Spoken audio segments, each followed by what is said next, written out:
Hello dear students. पिछले session में पिछली क्लास में हमने पढ़ा था कि कलरिंग कंपाउंड क्या होते हैं और डाइस क्या होती है। कलरिंग कंपाउंड्स क्रोमोजन के बने होते हैं, जबकि डाइस जो होती है वो क्रोमोजन प्लस ऑक्सोक्रोम से बनी होती है। कलरिंग कंपाउंड्स द्वारा प्रदान किए जाने वाले रंग प्राय कच्चे होते हैं तथा धोने से, धूप में सुखाने से, रगड़ने से हल्के पड़ जाते हैं, जबकि डाइस द्वारा प्रदान किए गए रंग पक्के होते हैं, जो पानी से, धोने से, धूप में सुखाने से, रगड़ने पर नहीं उतरते हैं। तो हमने ये डिफरेंस पढ़ा था कि कलरिंग कंपाउंड क्या है और उसके अलावा डाई को कैसे डिफाइन कर सकते हैं। उसके अलावा यौगिक में उपस्थित रंग के संबंध में हमने विभिन्न मतों के बारे में पढ़ा था और जिनमें विभिन्न वैज्ञानिक हैं जिन्होंने अपने अपने ओपिनियंस दिए थे। उसमें से हमने पढ़ा था कि ग्रेब एंड लिबरमैन जो 1868 में उन्होंने एक सिद्धांत प्रतिपादित किया था, उस सिद्धांत के अनुसार उन्होंने बताया कि जो भी अनसेचुरेटेड ऑर्गेनिक कंपाउंड्स होते हैं वो कलर्ड होते हैं, जबकि जो सेचुरेटेड कंपाउंड होते हैं, संतृप्त यौगिक जो होते हैं, वो कलरलेस होते हैं। उसके बाद ओएन विट ने 1876 में अपनी एक थ्योरी दी। उस थ्योरी को क्रोमोफोर ऑक्सोक्रोम थ्योरी के नाम से भी जाना जाता है।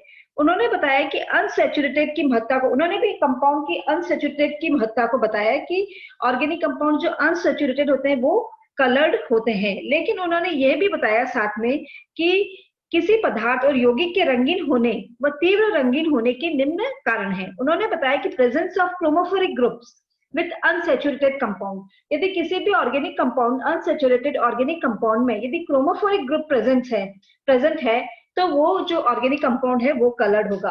और उन्होंने उन ग्रुप्स को क्रोमोफोरिक ग्रुप्स कहा है, और ये क्रोमोफोरिक ग्रुप्स होते हैं नाइट्रो ग्रुप है, कीटो ग्रुप है, एजो ग्रुप है, नाइट्रोसो ग्रुप है, तो और कार्बोक्सिलिक ग्रुप है, साइनाइड ग्रुप है। तो ये सारे थायोकार्बोक्सिलिक ग्रुप, ये सारे जो ग्रुप्स हैं इनको उन्होंने क्रोमोफोरिक ग्रुप का है। तो organic compound plus chromophoric group उसको बोलते हैं क्रोमोजन। तो क्रोमोजन किसे कहा जाता है?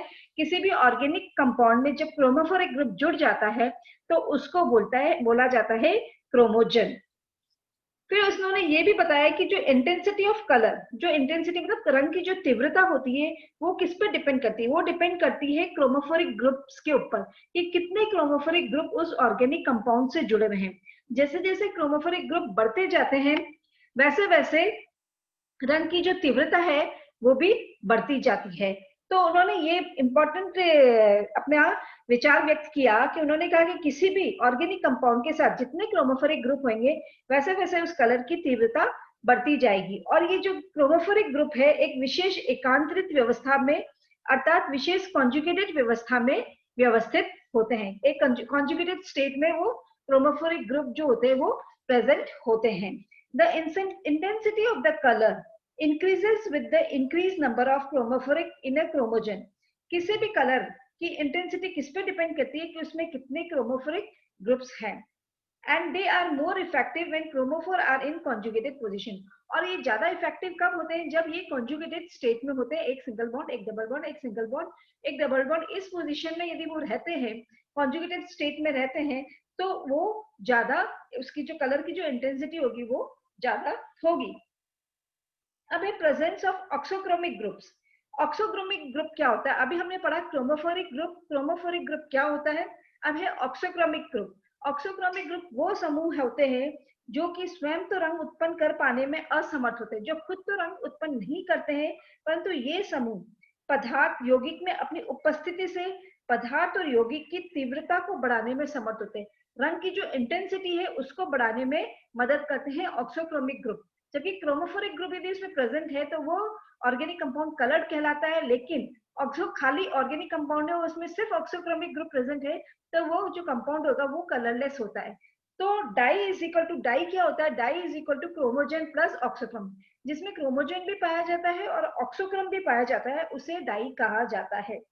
ऑर्गेनिक कंपाउंड प्लस ऑक्सोक्रोम, यदि ऑर्गेनिक कंपाउंड में ऑक्सोक्रोम है तो वो कलरलेस कंपाउंड, वो रंगहीन यौगिक कहलाता है। किसी भी ऑर्गेनिक कंपाउंड में क्रोमोफोर अनुपस्थित है और सिर्फ ऑक्सोक्रोम है तो वह ऑर्गेनिक कंपाउंड कलरलेस होगा। ओएन विट के अनुसार डाई ऐसे यौगिक होते हैं जो कि क्रोमोजन प्लस ऑक्सोक्रोम के संयोग से बनते हैं, जिसमें क्रोमोजन भी प्रेजेंट रहता है और ऑक्सोक्रोम भी प्रेजेंट होता है, उसे डाई कहा जाता है। क्रोमोफोर भाग तो रंगीन होने हेतु उत्तरदायी है तथा ऑक्सोक्रोम जो भाग है वो रंग की तीव्रता को बढ़ाता है। तो क्रोमोफोर भाग जो होता है किसी भी ऑर्गेनिक कंपाउंड में वो बताता है कि ये कंपाउंड कलर्ड होगा, लेकिन जो ऑक्सोक्रोम होएगा वो ये डिसाइड करता है कि वो उसकी इंटेंसिटी कितनी होगी, मतलब वो कलर कैसा होगा, डार्क होगा या लाइट होगा, कैसा होगा, वो डिपेंड करता है ऑक्सोक्रोमिक ग्रुप के ऊपर। Certain groups which by themselves fail to produce colour, ऐसे ग्रुप्स जो अपने आप तो कलर प्रोड्यूस नहीं करते हैं, have an important effect on the colour of the chromogen are termed as auxochrome. जो कलर की तीव्रता को तो बढ़ा देते हैं और कलर की इंटेंसिटी को बढ़ा देते हैं, उसको ऑक्सोक्रोम कहा जाता है। दे आर आइदर एसिडिक और बेसिक इन नेचर, ये आइदर एसिडिक हो सकता है और बेसिक नेचर का भी हो सकता है।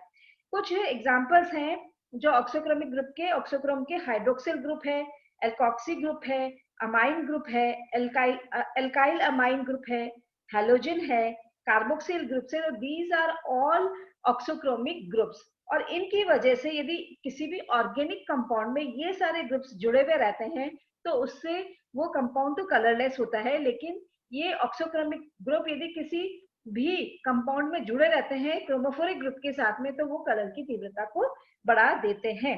Presence of auxochrome group, presence of auxochrome, ये एक स्ट्रक्चर दिया हुआ है, नेफ्थलीन का स्ट्रक्चर है जो कि कलरलेस होता है।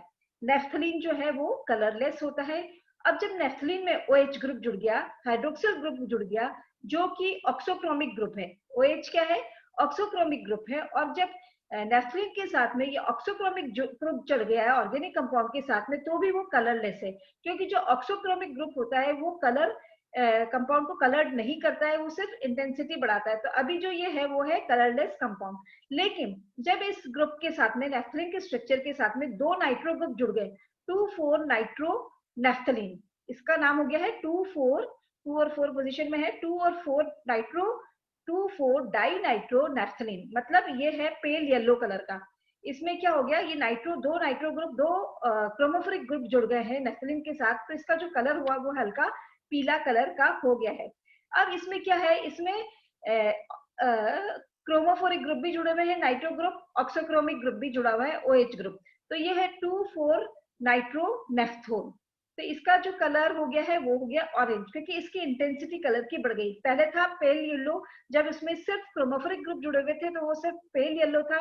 अब उसके साथ में क्रोमोफोरिक ग्रुप के साथ नेफ्थलीन में ऑक्सोक्रोमिक ग्रुप भी जुड़ गया है, तो उसकी कलर की जो इंटेंसिटी है वो बढ़ गई है। By this theory can know that the basic difference in between in chemical composition of ordinary colored compound and dye, organic compound plus chromophore is equal to chromogen, organic compound plus chromophore is equal to chromogen. जो ordinary colouring matter जो होता है वो होता है organic compound plus chromophore, जिसको क्रोमोजन कहा जाता है, इसको बोलते हैं ऑर्डिनरी कलरिंग मैटर। दूसरा होता है ऑर्गेनिक कंपाउंड, कोई भी कार्बनिक यौगिक, प्लस क्रोमोफोर प्लस ऑक्सोक्रोम, तो इसको बोलते हैं डाई। तो डाई में जो होता है उसमें क्रोमोफोर भी होना जरूरी है और ऑक्सोक्रोम भी होना चाहिए, तभी उसको हम डाई कह सकते हैं। Group which increases the deepening of color called bathochromic group, groups which increases the deepening of color, यदि कलर की डीपनेस को बढ़ाता है ऐसे ग्रुप्स को bathochromic ग्रुप भी कहा जाता है।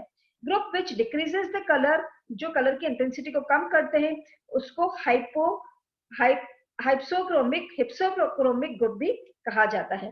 Deepening of colour occurs in the following manner, मतलब डीपनिंग ऑफ कलर लाइट से वो डार्क शेड की तरफ जाता है, येलो से ऑरेंज हो जाएगा, ऑरेंज से रेड, रेड से पर्पल, पर्पल से वायलेट, वायलेट से ब्लू, इस तरीके से जो डीपनिंग होती है कलर की इंटेंसिटी इस तरीके से बढ़ती जाती थी। तो आज हमने ये पढ़ा है relation between colour and chemical composition of A compound, कि किस तरीके से किसी भी ऑर्गेनिक कंपाउंड का कलर किन किन चीजों को प्रभावित करता है, उसमें ऐसे कौन से ग्रुप्स होने चाहिए जो उसकी कलर को प्रभावित करता है, उसकी कलर की इंटेंसिटी को बढ़ा देता है। Thank you.